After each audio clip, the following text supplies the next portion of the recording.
You know, back in the old days, there was this program called Layaway where you can go into like a store and start making payments on something, some high dollar ticket item. And once you paid that off every month, it was yours. You could take it home. That's how I bought my first deer rifle from the Marine Corps PX on Camp Lejeune in North Carolina. And it was the first, weapon that I bought that I purchased myself. It wasn't a hand-me-down. It wasn't my dad's. It wasn't anything like that. So I went and I picked out this 30-06, and I just didn't have a lot of money. And so I did the layaway program, but I needed a scope on it. And the cheaper scopes were all sold out. And so I bumped up to like this entry-level Leupold scope and put that on the layaway program and had them all, put the whole package together for me and all that. Made the payments and finally got to bring it home. Ever since then, almost every rifle I've owned has had a Leupold scope. In fact, I'm having a custom rifle built this year, and it's going to have the Leupold Mark 5 HD scope on it. I just killed a buffalo with that scope. It's a really great product. And Leupold, guys,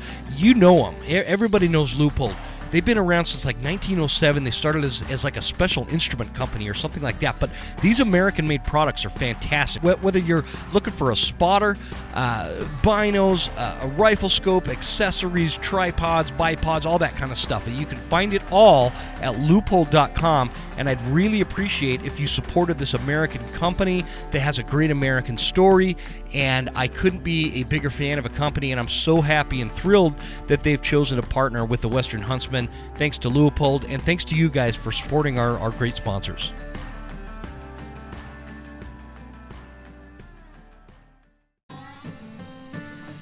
Experience the evolution of accuracy with the new Browning X-Bolt 2. Guys, this rifle is something else. With the introduction of the X-Bolt, Browning has set a new standard in the development of bolt-action rifles. It was created around the goal of total accuracy, where every component worked in unison to improve downrange performance straight out of the box, from windswept tundras to rocky peaks high above the tree line to African plains and everywhere in between. The X-Bolt delivered the tack-driving accuracy a Browning rifle is respected for.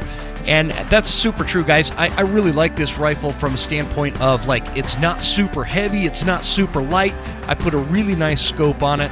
I love that Veritech stock because that is like one of those pieces of accuracy that, that interface between the rifle and the shooter. Not everybody's the same size. The DLX trigger, you can get the plus magazine system for extra rounds. Great all-around rifle in the field.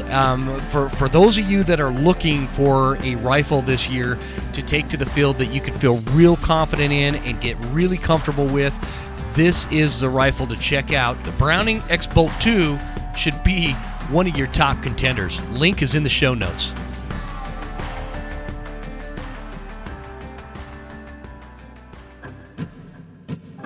There exists a threat, from anti-hunting groups to politicians trying to give our land away, and we won't stand for it. Those vast western landscapes provide the space for our wildlife to thrive and a place for hunters and anglers to fuel the fire that sparks their soul. In this show, we share our love of hunting, fishing, and conservation. Here, we provide the foundation to meet these threats through passion and the grit of the American outdoorsman. Welcome to the Western Huntsman Podcast.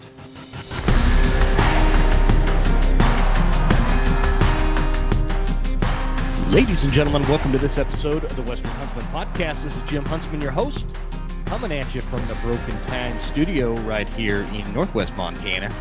And brought to you by Easton's Hunting Journals. Boy, that's always a mouthful. How you guys doing? Just wanted to check in and jump on and record a few notes that I think are pertinent to everybody who's living this life of hunting, and we're kind of seeing I don't know if you want to call it a light at the end of the tunnel towards like the end of season, because I certainly don't want to see it end. And what I'm talking about are like your ungulate seasons, your elk and your deer and all that kind of stuff. I always hate this time of year. Everybody's all excited about Thanksgiving, and people are starting to put up Christmas decorations and whatever. And me, I'm still, plugging along, trying to make things happen out in the woods and I've just been having a good time this year. But it all comes to an end. It always comes to an end every year. Never fails, right?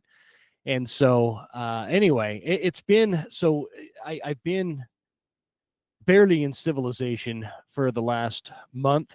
Since roughly October 25th, I have been in the field, maybe with the exception of a couple of days every single day, and so I haven't had a lot of opportunity to record and set up with some guests. I actually recorded an episode I did last weekend by myself, and I didn't like the way it turned out, so I didn't put it out. So we're trying again today. It's Saturday morning, November 22nd, and I just had killed a whitetail a couple days ago.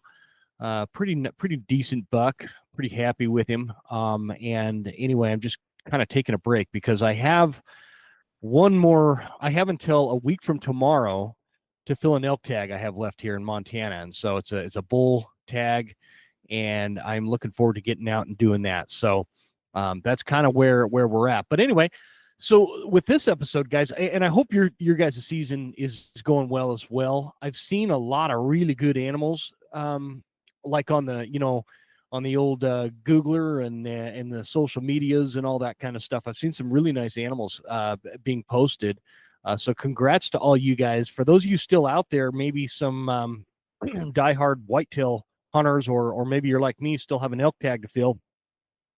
Wishing you the best for this last week as we get out here and try to close out this season. I know there's also some late archery, late muzzle load, depending on if you're in Idaho or Wyoming or Montana, there all the states have some various different things. So I know there's still a lot of opportunity. I'm gearing up to hunt mountain lions here coming up next month with my buddy Rob, and can't wait for that. So anyway, I wanted to do kind of like a season recap and talk about some major failure points that I've seen this year. I've got my second screen going here, and then offer up a couple of Christmas picks for those of you guys, looking to shop for a hunter this year. But mostly I want to focus on the season and the failure points, because I think you'll get a lot out of that from some things that have happened this season that I've witnessed or done myself, or whatever, mistakes made that cost some notch tags. So, just generally speaking, I got to tell you guys, 2025 has been hands down my best year, my most successful year in terms of hunting and guiding and all of that. We've just had a heck of a rifle season. I mean, just a heck of a rifle season here in Montana, at Elk Creek Outfitting, where I'm guiding. And this is how, you guys will see me use the hashtag on Instagram. I'll use this hashtag, just hunt life. What is hunt life? What, like, to me, it means that your life, if you're as enthusiastic about hunting as I am, you've set up your life in a way where your life kind of evolves around hunting, right? And obviously when I say that, I don't mean it's above your family or God or anything like that. No, obviously all that stuff is priority, right? I mean, come on. Because every time I say that, everybody's like, well, my family comes before hunting. No kidding, man. I just kind of assume people understand that. What I'm talking about is outside of your family and God and everything else. You've kind of set up your life around hunting. Maybe you've got a day job that allows you the flexibility to spend a lot of time in the field, like I do. Maybe you guide. Maybe you I don't know, won the lottery, and so you can spend 3 months in the field. I've essentially spent roughly 3 months in the field with a little bit of work in between, and some other. I did go to San Diego for a few days for my brother-in-law's wedding. Shout out to Alex Price for him and Kaylee getting married finally. So, but yes. Other than that, since roughly August 30th, it's been in the field a lot, and people ask kind of how I'm able to do that, and I want to just touch on that real quick. Between sips of coffee here. And this is why I use that hashtag hunt life. I've set my life up for that. It's important to me that I spend a lot of time in the field. I spend a lot of time, whether I'm guiding other hunters, or if I'm taking my daughters out, or I'm going with other family members, or just hunting for myself. it is really important to me to get out there and spend a lot of time. That's where I connect my life and my all my stresses go away. Everything starts making, like, if I'm having trouble with my my company that I run outside of hunting, it's a roofing company, and something's stressing me out, man, I just go hunting, and it just like fuels new ideas and fresh perspective on whatever I'm struggling with. And so I've set my life up on that way. And a question that comes up a lot, whether it's to me or around me or people that I know, is, how do I make a living as a hunter, and spend more time in the woods? Guys, it's not like podcasts and YouTubes and stuff like that really do it. The vast majority of people that do those still have day jobs and other big time commitments and whatnot. The vast majority of people that do make a pretty decent living in the outdoors as a hunter are going to be your outfitter guides. That's kind of the easiest way to do that. And so, and if you guys are interested in that, if you're in a position, specifically you younger guys, or somebody just getting, like, I wish I would have known this when I was getting out of the Marines, 20 some odd years ago. If you guys are interested in becoming a guide, there are tons of outfitters across the country, specifically across the West.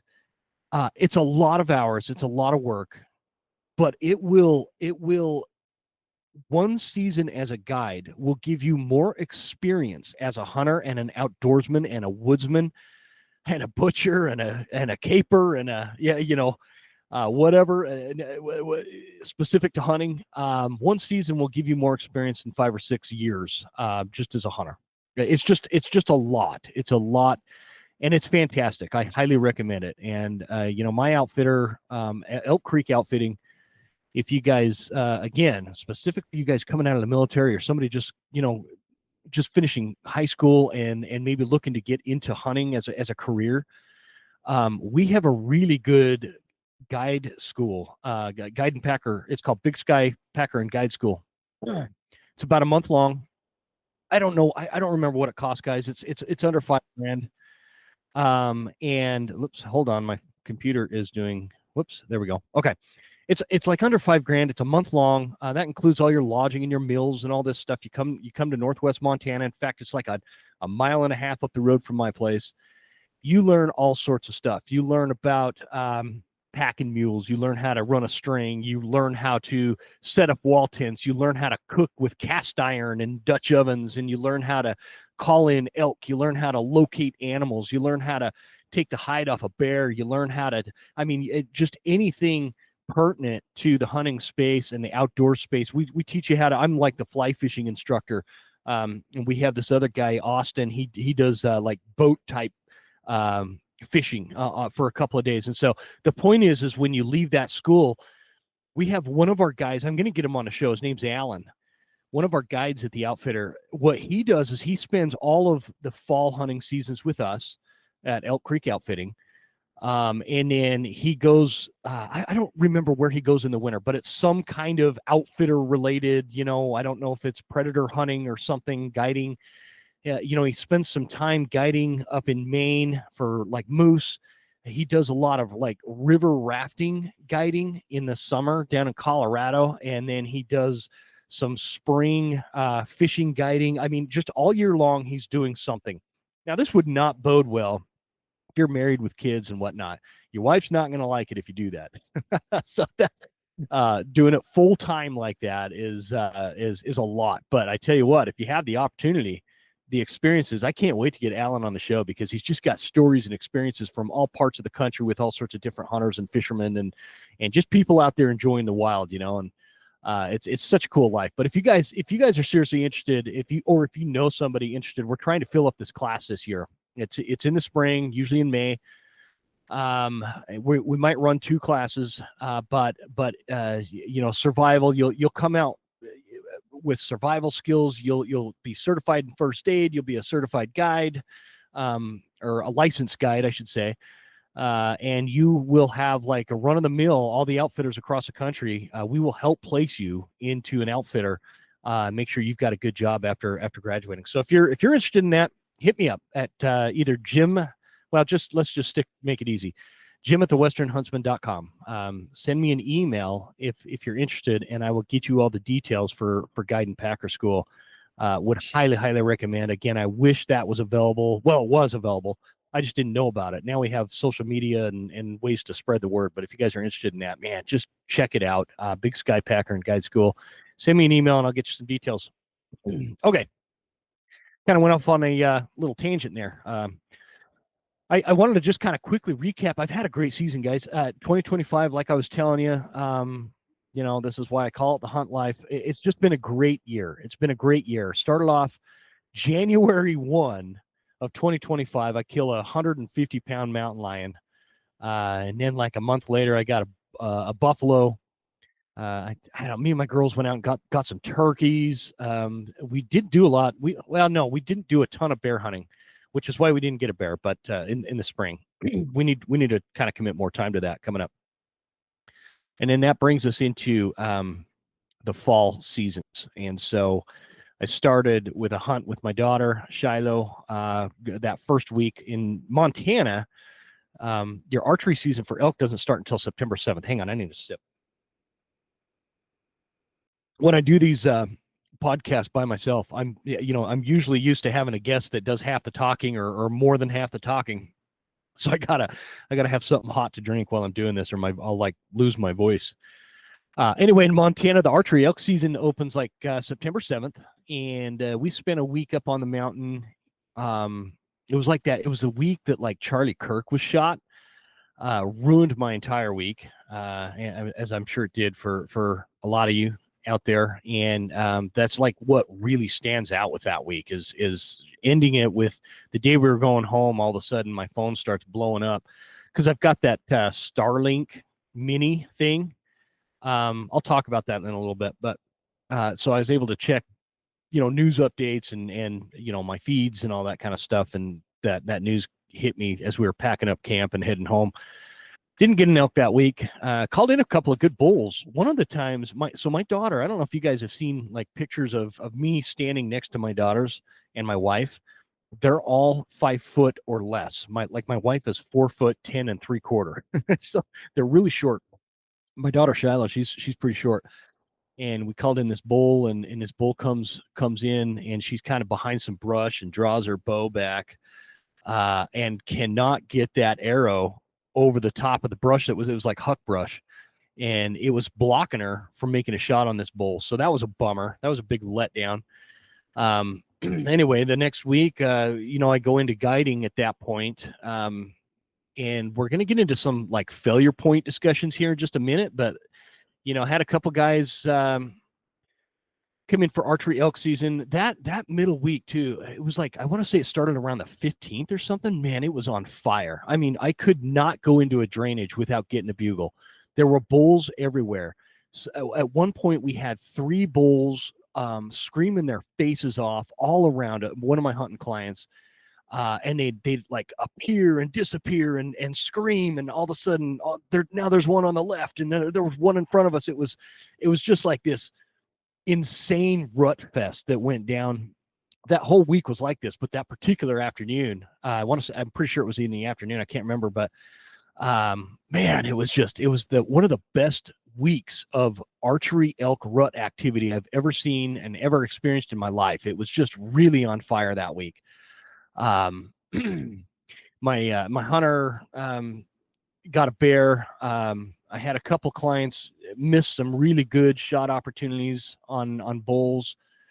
And like towards the end of the month, it got really hot and the bulls kind of went quiet, except for that last 20 minutes or so of light, and we got through all that. When that happens, the best thing to do is just find a wallow and sit on it in either a ground blind or a tree stand or something. When we're guiding as the outfitter, we've got like these wallows, and we go enhance them. You guys should know this little trick. If you find a good wallow, don't be shy about enhancing that wallow. Meaning, pile more mud up on the side or throw some sticks on the side to hold a little bit more water, make it a little bit more deep.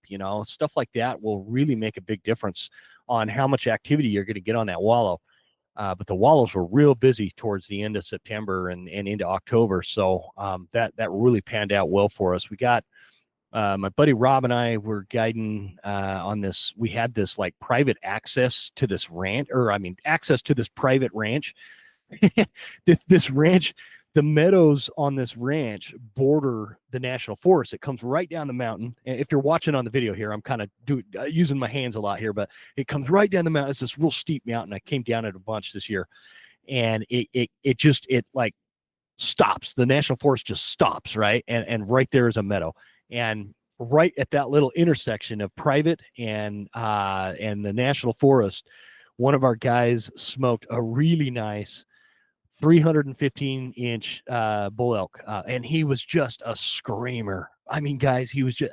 It was like what you remember the old Primo's elk hunting videos with those just screaming, real bellowy bull sounds. That's what this guy was doing. And the rancher actually called us, and he's like telling my buddy Rob, he's like, dude, well, he doesn't say dude. He's an 80-year-old some odd farmer guy, but he's like, you guys got to send somebody out to get this dang bull. He keeps me and my wife up all night long. And so we did. And sometimes you just got to think outside the box. Nobody could get in on this bull. And so Rob, he goes and takes this piece of plywood, because the elk were coming down with all these black Angus cattle, and feeding out there with the cows, the moo cows. And so Rob goes home and cuts out this out of a piece of half-inch plywood, a cow-shaped figure, paints it black, and puts these handles on it. And we snuck that hunter out behind that little moo cow decoy, and it worked. The elk were none the wiser. They just let us walk right out there, set the hunter up behind this pine tree, and it took 15 minutes maybe, and that bull, that big 315, walked right in front of him, and he got a 25-yard archery shot on it. It was so cool. It was so cool. Anyway, after archery season, I got to go to Wyoming with my buddy Fonzie Haskell and hunt with him for a few days. Got a really nice mule deer. I haven't officially had him scored yet, but we kind of did like a rough tape on it, and it came out to about 155. Wyoming bucks are different than these mule deer up here in these timber bucks. Like we call them timber bucks, because here in northwest Montana, you can only find these mule deer way up high. You got to be 4,000 feet or better. And I know if you're in like Colorado, that doesn't sound high, but that's for northwest Montana. Most of the development up here is around, where the towns are. You're sitting around 2,000 to 2,500 feet elevation. So it's not like, Denver or like Salt Lake City. I want to say Salt Lake City is, I don't know, 4,400 feet elevation. But anyway, that's where you got to find the muleys here, and those big timber bucks, the mule deer here, they just don't look like they do in Wyoming. Wyoming, they have bigger eyes. They're like a bigger bodied animal, I think. And the antler growth is just insidious. It's just crazy how tall and wide these Wyoming bucks get. If you guys have a chance to hunt northeast Wyoming for mule deer, man, don't not take that chance or that opportunity. It is something else. It's real sagey type country, real open. Totally not what I'm used to. I'm used to thick, old growth forest. These real steep, brushy mountains that we're trekking up and down, and this was way more open. You got to kind of get used to the wind. It was really windy, but it's great hunting. It's a great time. If you guys have the chance, and there's a lot of there's public land DIY available out there, and there's also a lot of outfitters with some private land access available out there, and I don't care. It's good. Any of it's good in my opinion. Really good stuff. I love hunting Wyoming, and I love hunting Montana. I love hunting Idaho. I wish, I just love hunting all of them. Let's be honest. So got that great buck. And got home, and that's like when we went to the San Diego, went down with all those flatlanders in San Diego that live right on top of each other. It was insanity to me, but did a wedding down there, so that was kind of cool. Okay, there. And we got back like 4 days before Montana gun season started, and I was committed to basically guide most of the season, with the exception of this last week here. So now I'm just hunting for myself this last week. But I had, gosh, what did I have? I had five elk clients. 3 of them got bulls. Pretty much all of them got deer. And it was one heck of a season. The opening morning, I had this really cool couple out of Wisconsin come out, and I took them out, and this was another one of those private land access points that we have. Like at our outfitter, you can you pay the regular fee for a guided elk hunt, and that's going to be mostly just this public land grind, and it's good hunting. It's good hunting, but you got to come prepared. And you really don't want to come and do that hunt if you have a bunch of physical limitations. You don't have to be a marathonist or anything like that, but you definitely want to be able to kind of move around through the mountains and cover a little bit of country, because the road hunting won't work. It's too thick. Anyway, yeah, this couple from Wisconsin come, and they paid the added fee. Oh, that's what I was talking about. At our outfitter, you could pay a private land access fee, and what that is basically that covers the trespass fee, or the whatever you want to call it, that gives us access to some of these big ranches and whatnot, and gives us exclusive hunting access to it. And so I was on one of those ranches with this couple from Wisconsin, and it was a husband and wife team. They were really great personalities, just fun people to be around, and had that Wisconsin accent. And anyway, so we go out and it's opening morning, October 25th, opening morning. Get out onto it. It's still dark outside. Get up onto one of these pastures. One of the I don't know. I don't know what they're growing in there, honestly. I think it's alfalfa, but anyway, it had just been groomed and whatnot. And excuse me, as we're getting in there, I see some elk way up, like 600 yards on the other side of this pasture. So I shut the truck off and we jump out. I'm like, all right, come on, guys. And the husband gets out and has his rifle, and the wife got out and did not bring her rifle. And so we jump into this tree line, and we're sneaking in there, and we walked, I don't know, a good 100 yards. We closed the distance. We a little more than that, obviously, I think, because the shots ended up being like 350 and 400 and something. So we closed the distance, and so there's like 3 shooter bulls, and in Montana you can't shoot spikes. They've got to be a branch antler bull with that bottom half tine grown out beyond the 4-inch mark or whatever. And that's pretty rare, to have 3 shooter bulls like that in a group. There's probably 40 elk in total, bunch of spikes, non-legal bulls and whatnot, and lots of cows, obviously. So we get in there, and it starts getting light, and I'm like, okay, there's 3 bulls. That one over there, he's the biggest one. Husband gets down, his rifle's on this bipod, kind of he's in the prone position, and I'm ranging the bull, and we're like, okay, yeah, he's like 350 or 360, I can't remember. Boom, he cracks off this shot. The bull drops immediately. Well, what happened? I expected these elk to just bust out of there, like just explode, end up in 3 zip codes away, and not to be seen again for many days. But what happened is like half the herd split and went off to our right into another pasture and stopped and stood there. I mean, they were like 1,000 yards off at this point. They're just standing there. The other half, instead of buggering off into the trees, just kind of stood there, and they weren't sure where the shot came from exactly. The bull is down on the ground, and they kind of moved to the left towards the tree line, and they're just standing there, and the cows are kind of meow, kind of chirping. There's one the other bull, he was a 5-point. He's standing there, and he's getting real nervous, and he's kind of doing this little chuckle thing. He's and like you could tell he's all nervous and kind of circling around, and the cows are starting to pace back and forth. What happened is when that bull went down, and the half the herd, they bolted across to that other field. and it kind of split up the herd. And this other herd didn't want to be separated from them, but they knew if they followed them, they would be where that bull dropped, because the bull was kind of in the middle of the herd when the my hunter shot him, and so that's where the herd split. So any of the elk to our right of the dead bull bolted across to the other field. The other elk stood there, not quite knowing what to do, but they didn't want to separate from the rest of those elk. And it like all of a sudden hit me. I looked at the wife and I'm like, can you shoot this rifle? And she's like, yeah. I'm like, get on this rifle and shoot that other bull. He's a dandy. And she gets down, boom, cracks off a 400-yard shot, and that bull drops right there. And so finally all the elk, they bugger out of there. They bolt out of there.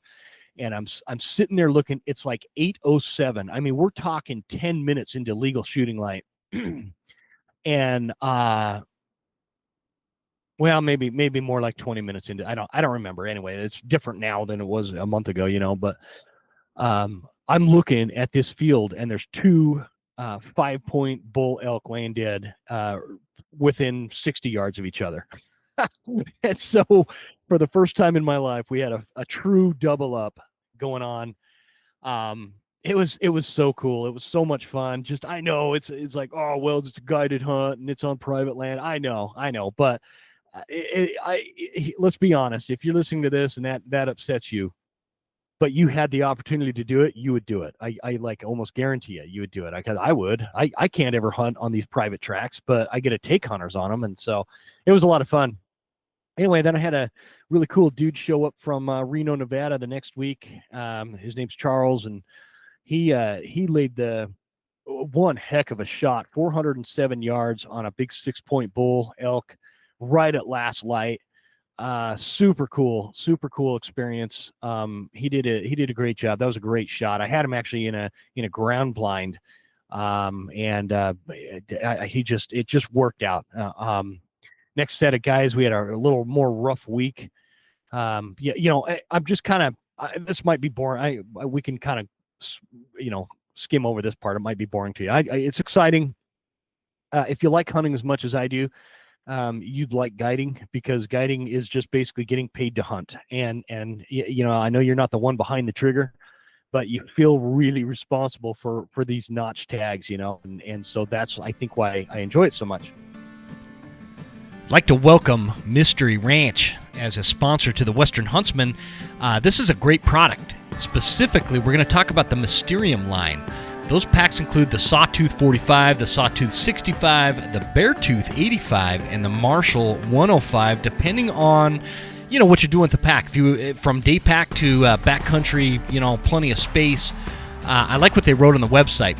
Between the disciplines of calculated preparation and in-the-moment focus, an intangible alchemy exists. We call it Mysterium. It is our most ambitious, tech-rich line of Mystery Ranch hunting packs, constructed for the most methodical hunters. I'd agree with that. It's a great pack, guys. I really like the ventilation system. When you put it on, it's nice and tight, but you're still breathing a little bit less of that buildup between the pack and your back when you're sweating and out there packing through the mountains and whatnot. It's a super functional pack, very comfortable. Very good at carrying loads. I've been using it all spring between bear and just like I do a lot of rucking to keep in shape, and it has done a phenomenal job. I've got a lot of top-of-the-line packs out there, and I've always kind of geeked out with packs, but I really do like the weight distribution and the way that it allows you multiple options as to where you're going to either carry a water bladder or one of those Contigo containers or whatever you're going to use. Really impressed. I love the ease of how everything functions on it too. You don't need to watch a bunch of videos to figure out how to undo everything to pack a bunch of meat out. That's really important for a guy like me, I promise. I'm not super smart. So the simplicity, the comfort, the load distribution, it all makes for a wonderful backcountry hunting pack. If you are in the market, check it out at mysteryranch.com/mysterium. I got to go, I actually went up, let's see, today is Saturday, this was Thursday. I went up and I was actually going on an elk hunt, and I parked my truck, walked maybe 50 yards up this mountain, and what I was going to do is I was going to go set up in this tree line. In fact, it's right on the Idaho-Montana border. They logged the Montana side, and the Idaho side is still all treed in, and I was going to sit inside that tree line and watch the open logged out area for elk coming through. Well, I only got about halfway up, and this doe comes out, this whitetail, and I'm like, oh, okay, we'll kind of watch her for a minute. And I pull out my Phelps acorn deer call and did a little doe bleat. I don't know if you guys have ever used a deer bleat. And no kidding, man, within seconds, this buck comes just stomping out of the tree line up to my right. As I'm going up, I'm walking up this hill, and this buck comes and he's just like stomping. You ever seen a real rutted up buck and they're just pissed? And if you're watching the video part, you can kind of see what I'm doing. They kind of rock back and forth like this, and they're stomping, and the head's kind of down. They're kind of, it's not, I don't know what they're thinking, because it was they're like demonstrating or something for the doe. If you use a grunt tube, then I think that they're like posturing to fight a buck. But if you've ever seen two bucks coming and posturing to fight, that's what this guy was doing, even though I used the bleat call to actually call him in. So I kind of feel like he was just showing off or something for the doe to impress her or something. And in the first, morning light, this buck, I would have guessed him a lot bigger than he is a good buck, but I thought he was a lot better when I shot, because it was just barely past legal shooting light. Sun's not up yet. It's just, like in that morning fog of war, you can really make out these deer, or I'm sorry, you can really kind of misinterpret these deer and how big they are. And I, by the time I found him, there was some pretty good ground shrinkage. However, that said, he's a really nice 6x6 whitetail public land buck. Had a great time on that. That was actually a lot of fun for me. I love using calls, and it came together. And now I'm just kind of left with, I have a little over a week left to go find me a bull elk on my Montana tag. So we'll see what happens. So that's kind of the recap, just kind of a glance over. Really good season. Really, a lot of fun. I learned so much this season. I learned from other hunters. I learned from some of my hunting clients, some of the other guides. I love soaking in all this information. I learned, I swear, I just got like 5 years of experience, seasons of experience in one season, because I was able to guide that much and just be out in the field as much as I have since the beginning of September. Super, super cool. I'm really excited about the experience I got out of it, and the new knowledge. It's really it's gonna go a long way for a dude like me that is a little ADHD or whatever, and takes a while to learn.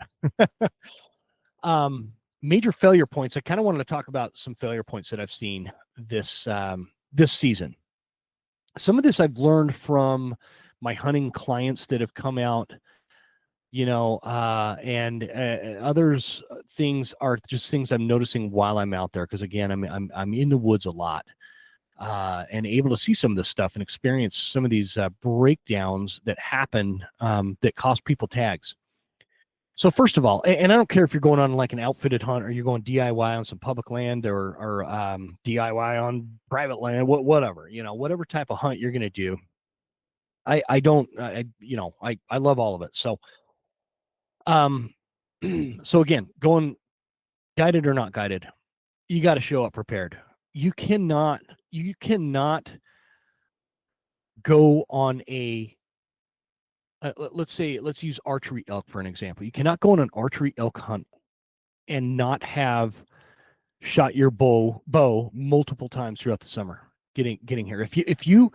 If it is not second nature for you to knock an arrow and draw that bow and put those pins on your target, if that's not second nature, if you have to think about each step, you are not ready specifically for elk.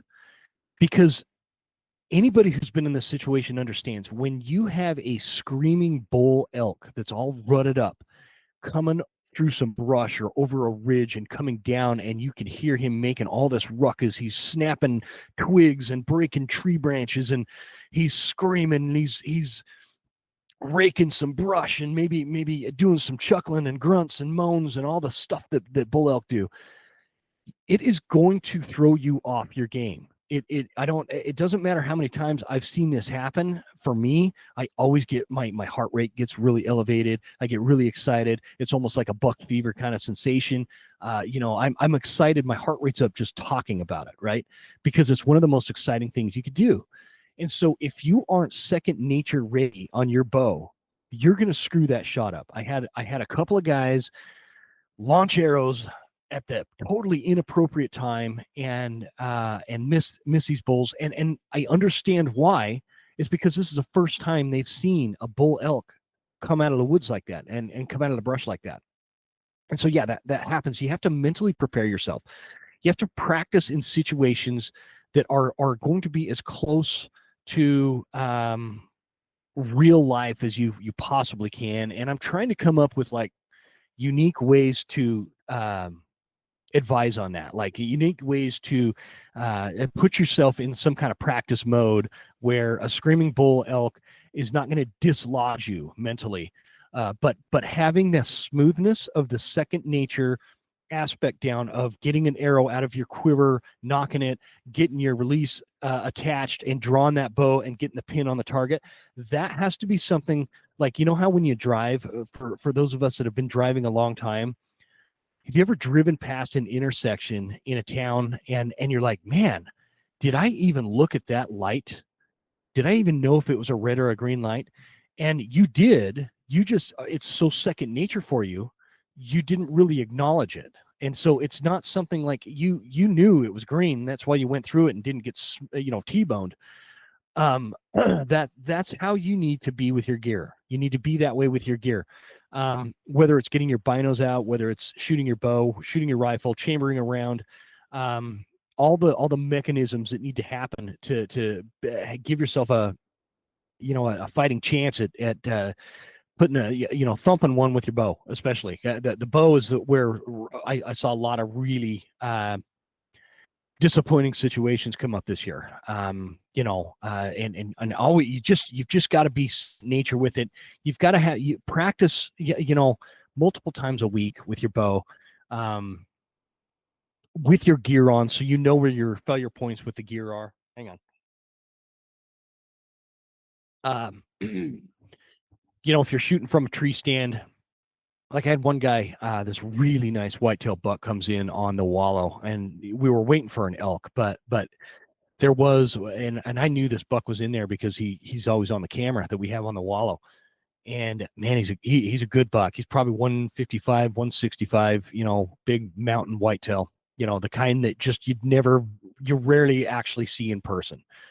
Because they're just so cagey. I mean, they're just so cagey. It's awesome. But anyway, this 30-yard shot guy draws back, buck jumps the string. As soon as he hears that bow go off, he ducks down, arrow goes right over his back, and that buck never showed back up to that wallow. And it was just a heartbreaker for both of us because I knew the caliber of that buck, and he saw it in person. And that buck just knew, and so if you understand like the nature of your bow, the way it sounds, on like a wallow shot like that, you do not need to do, like, elk do not jump the string. They will stand there like a moo cow, when they hear it. At first, you don't have much time. It's not like you're going to have time for a second shot, but you don't really have to worry about this with elk. But with whitetail specifically, you've got to account for them jumping the string. If you're setting up, you're in a ground blind or in a tree stand and sitting over a wallow or something out here in the West. These big cagey bucks, they will duck the string. So anyway, mental failures, another failure point, a major one. And I don't like to harp on people's physical abilities. I don't spend a lot of time. I don't ever want to sound like I'm lecturing or anything. And I've explained this on the show before, but you really do have to have some physical training, if you have major physical limitations, there are things that you can do to prepare yourself. And I know I had a couple of guys that came out from the Midwest. They were older gentlemen, super nice guys. I really enjoyed having them.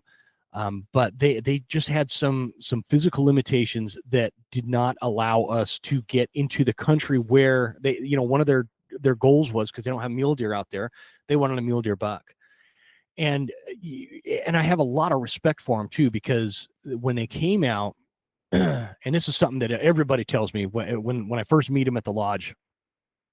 Well, I'm here for an elk, but I'll shoot a deer too, but it has to be a really good buck in order for me to shoot a deer. It's got to be like a 150 or better, blah, blah, blah, and I hear that all the time. 99% of the time, the first thing with antlers that walks out is getting, thumped because it just changes when I don't know.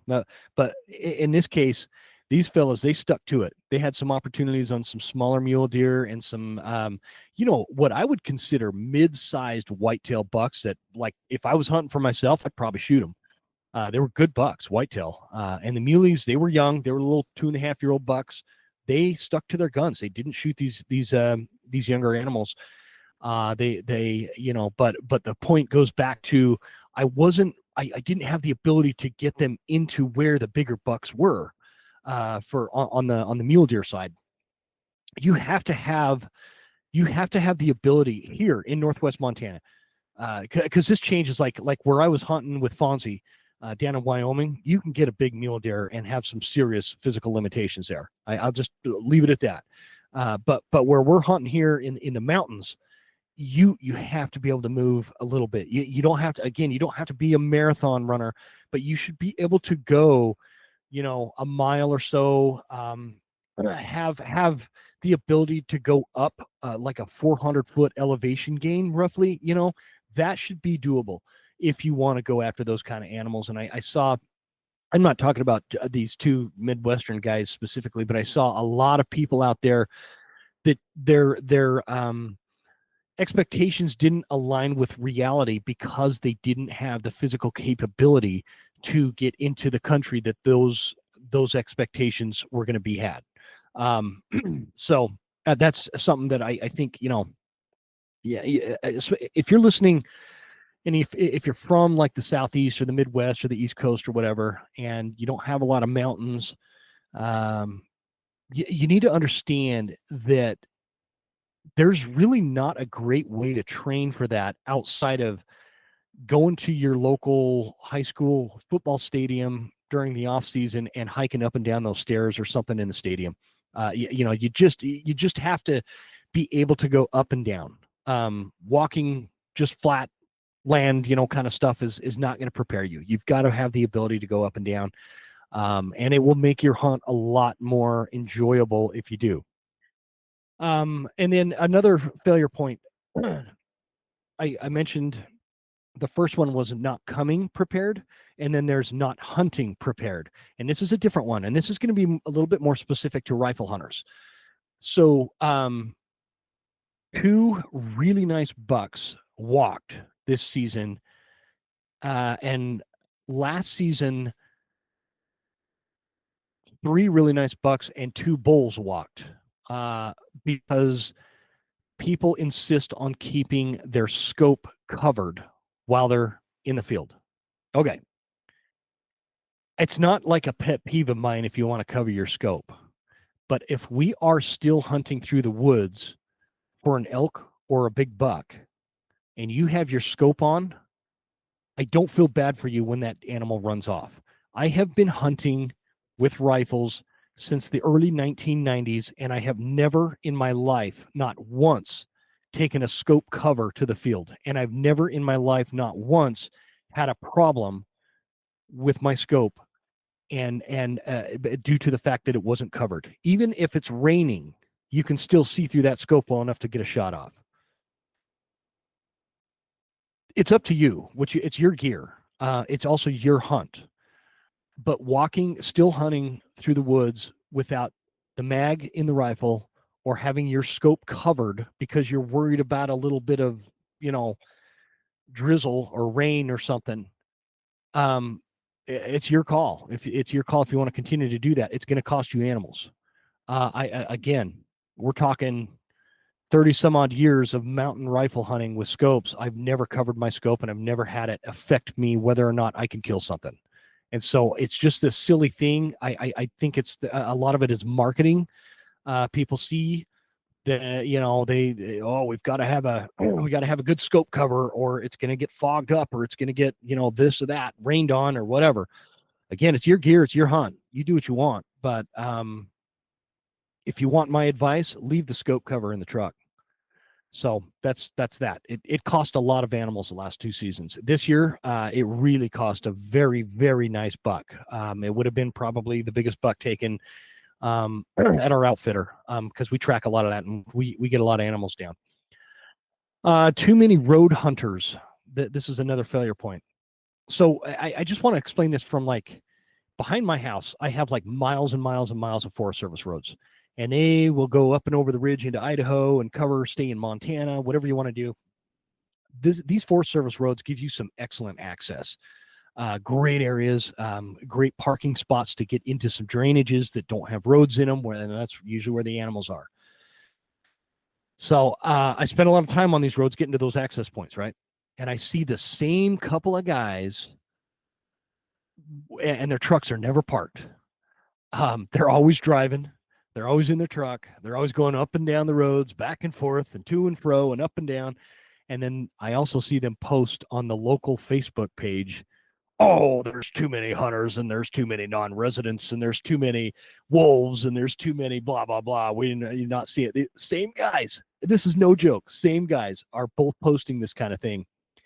Yet I've seen them multiple times this season. They've never been out of their truck. I haven't even seen them pulled over to take a leak. Like they're just always driving in their truck. I'm not saying you can't be successful road hunting.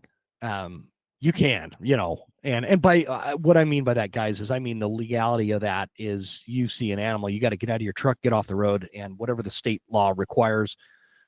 Excuse me. I'm not talking about breaking the law, sitting in your truck and sticking your rifle out the window and shooting. Okay. Man, sorry guys, my throat is really dry. Holy cow. Anyway, but it is not an efficient way to consistently kill good animals. You're going to find the 2-point mule deer. You're going to find the cow elk sometimes. You might find a small immature whitetail here and there that's not going to really give you much opportunity. That's just not how you hunt. And you're kind of you're taking the fun out of it too, in my opinion. It's like not fun to road hunt.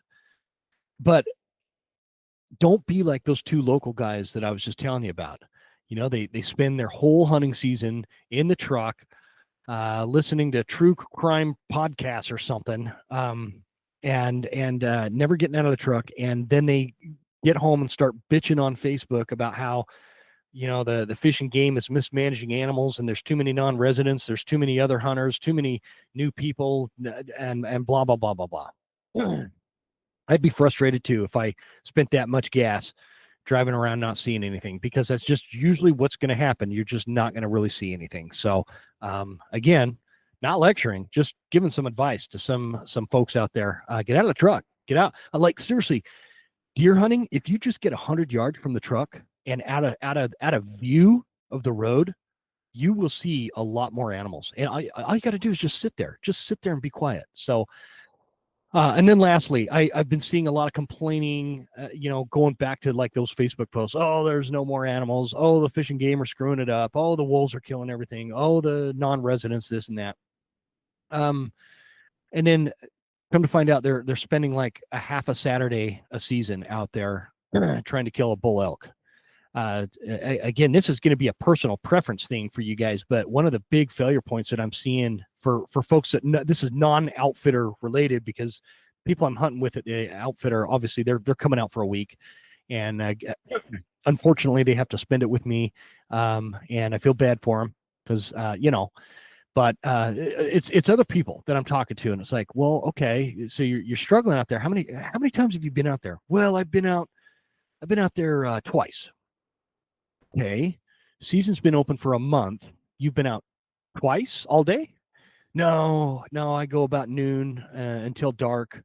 Oh, okay. So you've got roughly 10 hours of hunting, and you're frustrated that you haven't found a bull elk. I get it. If you only have that kind of time, it can happen in that amount of time.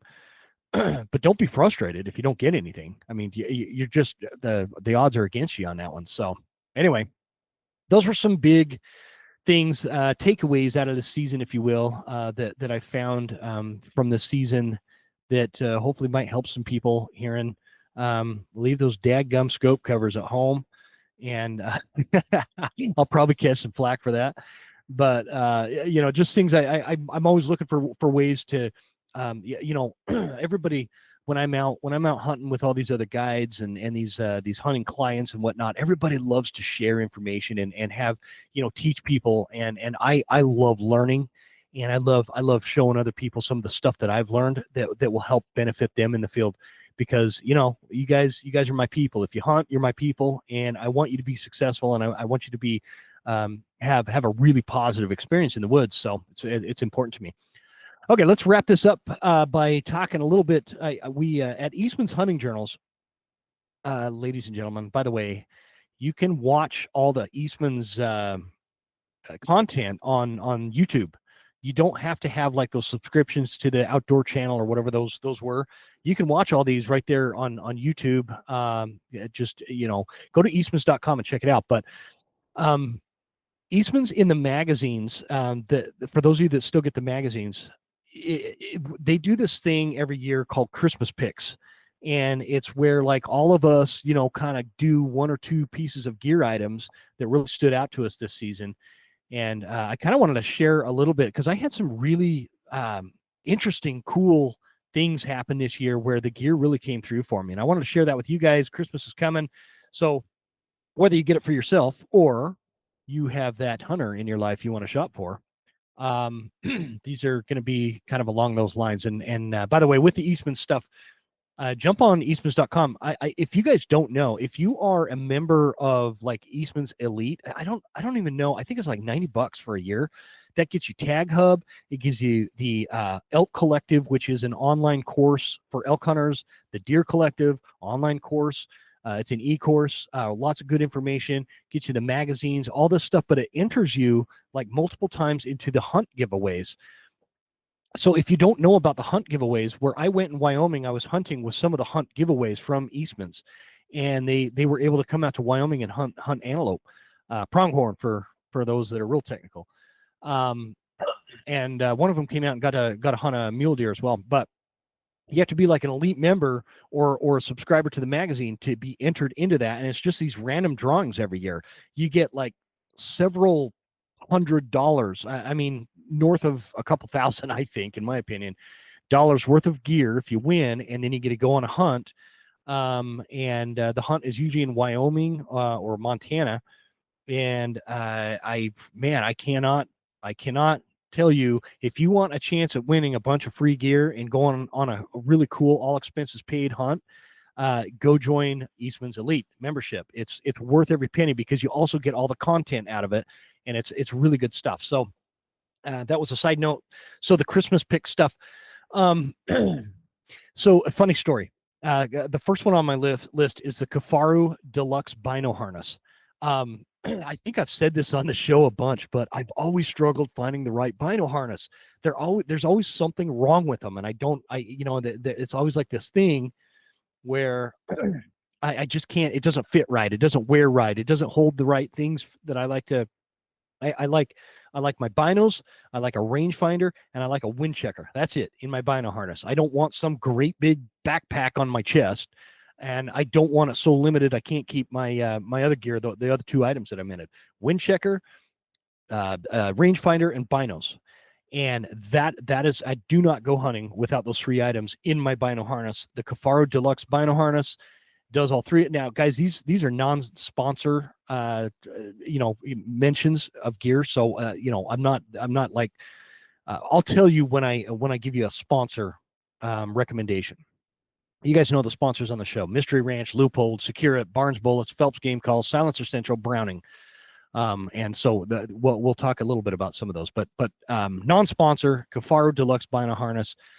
This other bino harness I did try. I bought one just before archery season, and the reason I bought it is it was similar to the Kifaru one in terms of what it could hold, but it also had this little bottom holder that you could put like bear spray in. And I hunt a lot in bear country, so I'm like, you know what, this year I've always got my my chest pack with my 10 millimeter in it with the G9 grizzly round, right? I've always got that because I hunt a lot of grizzly country, And I thought, maybe this year, because I'm guiding, I'll go ahead and start carrying some bear spray as well. I should, you should have it. Well, when I put the bear spray, I'm not going to mention what this harness is, by the way, but when I put the bear spray canister in the little bear spray spot, I remember looking at it thinking, man, the little safety mechanism that keeps the trigger from going off, it might get popped off right there. And I'm like, oh no, they know what they're doing. I'll be fine. Well, bull elk is screaming his head off, 200 yards down this ridge system that I had a hunter in.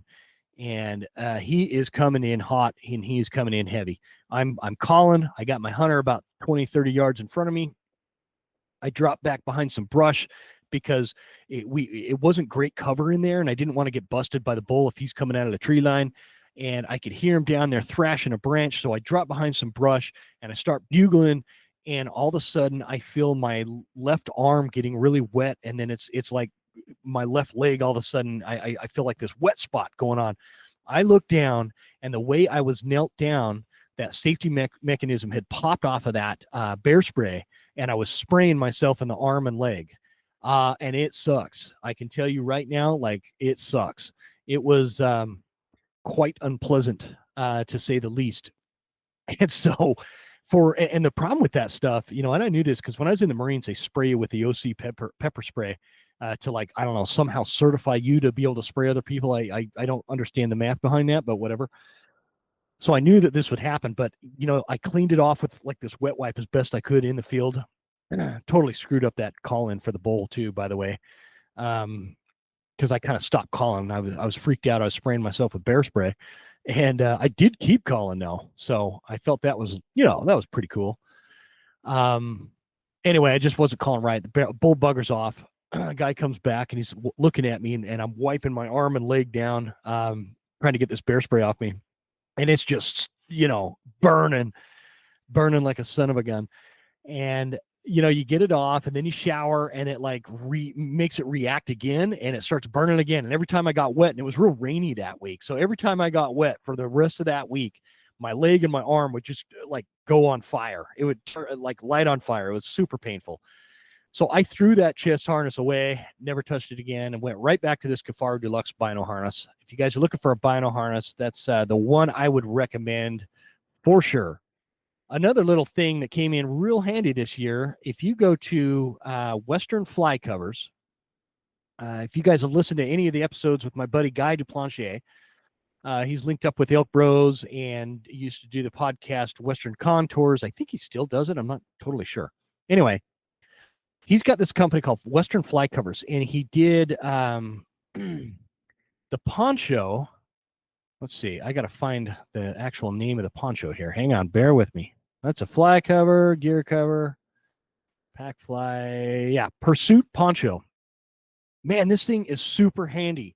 It is really nice having this poncho if it's just like on and off rain, where you don't want to have the burden of wearing full on rain gear, but you don't want to get soaked while the rain comes in for 45 minutes or something.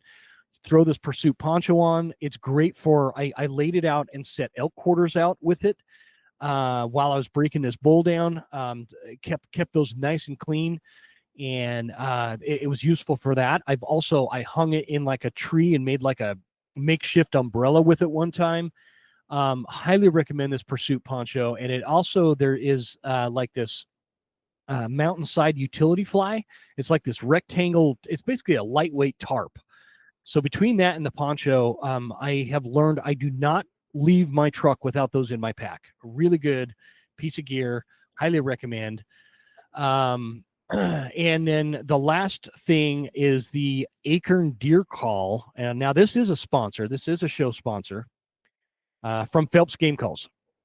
So Phelps makes, so the Acorn, I've always loved the Phelps deer calls, by the way, but this one in particular is super unique. It was kind of like the brainchild of, man, I'm going to draw a blank on his name. Clay Newcomb over at Meat Eater. I think he does that other podcast. He's a real good guy, real interesting guy, great hunter. But he came up with his Acorn Deer Call, and it's kind of a play on words. Where he lives down south, they don't say acorn, they say acorn. And so it's kind of cool, but what it is it's got a bleat call on one side and a grunt tube on the other. This is what I called in that buck the other day with, and I've called in 2 other bucks with it for my hunters. Really good call. I love the fact that I only have to carry 1 instead of the 2. And so, and since this is a show sponsor, if you guys are interested in that acorn deer call, use promo code Huntsman10 and you get 10% off. So, guys, that covers it. That was kind of fun, just jumping on here and doing a little recap and just talking smack for a little bit. And so we'll get back to the regularly scheduled episodes, including School of September, very soon. I'd like to throw a shout out one more time to Mystery Ranch. The pack, I carried it. I've been carrying it since Spring Bear, and I will continue to carry this pack. I love my Sawtooth 45. It is a great day pack and great, it's not even supposed to be a day pack, but it's a frame pack, but I use it as a day pack, and I love that size. It's perfect. I can't say enough good things about Mystery Ranch. Really good products. Leupold optics. You can't convince me that there's better optics out there than Leupold, American made. Really good guarantees, warranties. Everything about Leupold works for me and works for anybody looking. Just really good gear. Secure It, kind of a mobile gun safe company. Check that. I've got an ad for it, and check them out in the show notes there. Lightweight, gun safe, especially if you guys live in a condo or an apartment and need to get up and down stairs. It's a really good way to safely store your firearms. Phelps Game Calls, the oldest sponsor on the Western Huntsman is Phelps Game Calls. The Maverick elk reed with the Renegade bugle tube and all these deer calls I always talk about. Phelps, you just can't go wrong with Phelps. Promo code is Huntsman10 on that. And Silencer Central, Browning Firearms.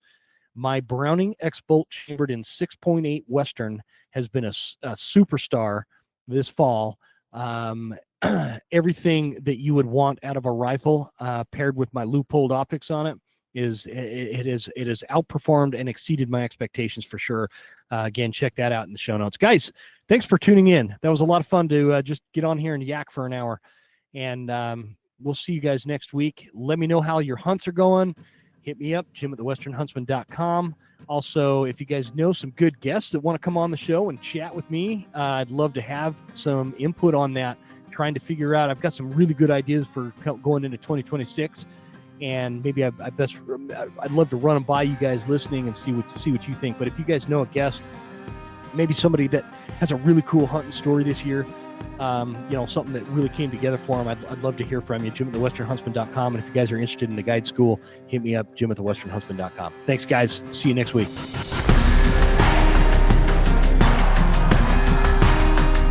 You made it.